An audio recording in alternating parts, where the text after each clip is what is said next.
Hi, I'm Avery. I'm Mia. It's April 22nd and we're here from Verde to check out Filoli's new Stories of Resilience exhibit.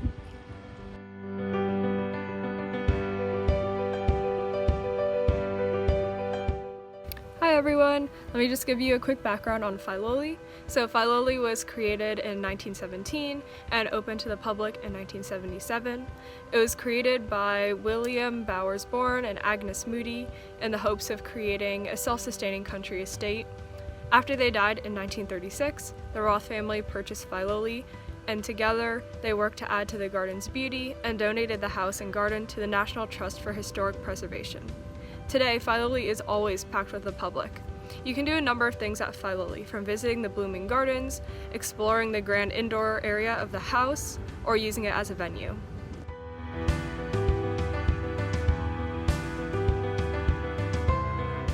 We're here at the main house, as you can see, and we're just waiting in line to enter because they are trying to space out the guests for COVID reasons, obviously. And so we just want to take this moment to give you a brief overview of the Stories of Resilience exhibit. Essentially, throughout the house and the gardens of this historic estate, Filoli is sharing stories about communities and individuals who overcame injustices or were historically excluded from being a part of Filoli's legacy. So we're gonna head in and see what it's all about.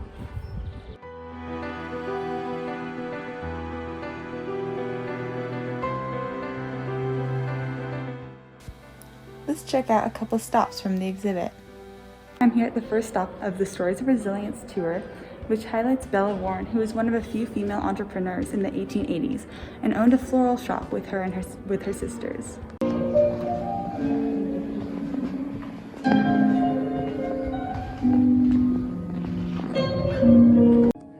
Hi guys, I'm here at the next stop of the Stories of Resilience tour, which highlights jazz artists.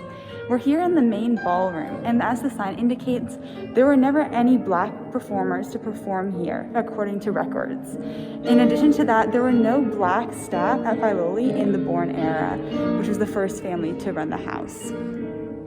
This next stop on the tour highlights Japanese internment and its effects here at Filoli.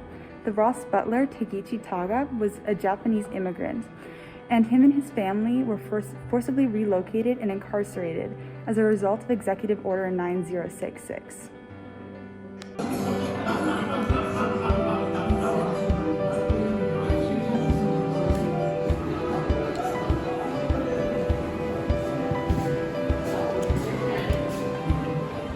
This next stop in the kitchen highlights Chef Lo, who was the Roth's chef and a Chinese immigrant according to his descendants, although census records indicate that he was born in California.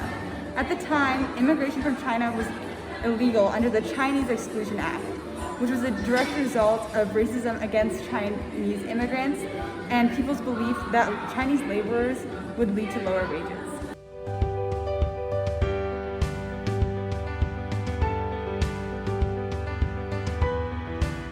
Hello, I'm in front of this little building where I found a placard about Toichi Domoto. He and his family were florists, and they provided Filoli with plants during the Roth era. At this time, this family, they faced a lot of hardship, including incarceration and internment camps.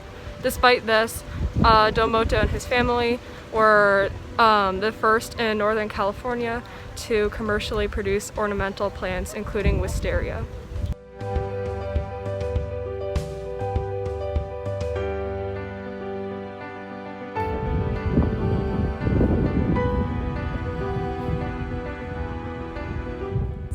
Overall, throughout my tour, I really appreciated seeing some of the stories, but there were definitely some that were more interesting to me than others. For example, the ones that talked about the specific people at the house, such as the butler or the cook, were far more interesting to me than the more general ones that just spoke about the lack of Latinx or Black staff members and guests at the Filoli house.